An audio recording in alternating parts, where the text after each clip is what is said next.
In a quiet village in northern Ghana, there lived a girl named Mariam. She was only 12, but already, she carried a weight heavier than her age. Her school had been closed for months. The classrooms were empty, the chalkboards faded, the silence stretched on. Still, Mariam woke up every day with one thing: curiosity. She had no internet, no laptop, no textbooks. But there was one thing she did have: a friend, a little older than her, who owned a small black phone. One evening, Mariam gathered the courage to ask, "Can I borrow it? Just for 10 minutes." The friend smiled, and that 10 minutes changed everything. With shaky hands and a heart racing with hope, Mariam opened YouTube. She watched a lesson on how to read in English, then another one, about fractions, then another, about how to teach others. She only had 10 minutes each day, but in those 10 minutes, a fire was lit. She began practicing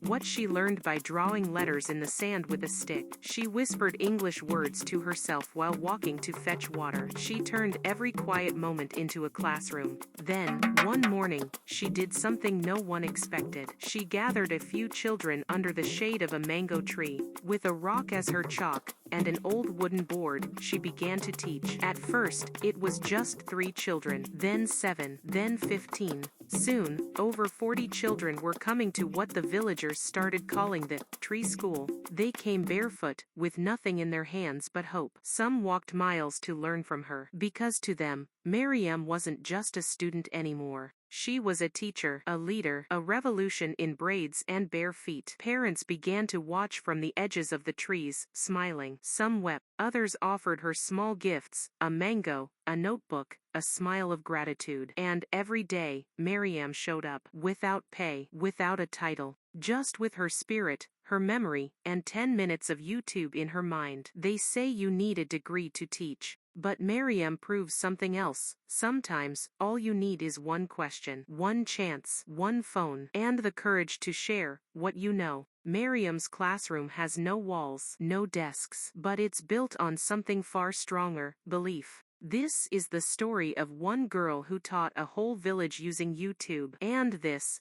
is only the beginning. If this story moved you, don't let it end here. Give hope a voice. Share this video. Like, comment, and subscribe to YouRealer, where real stories inspire real change.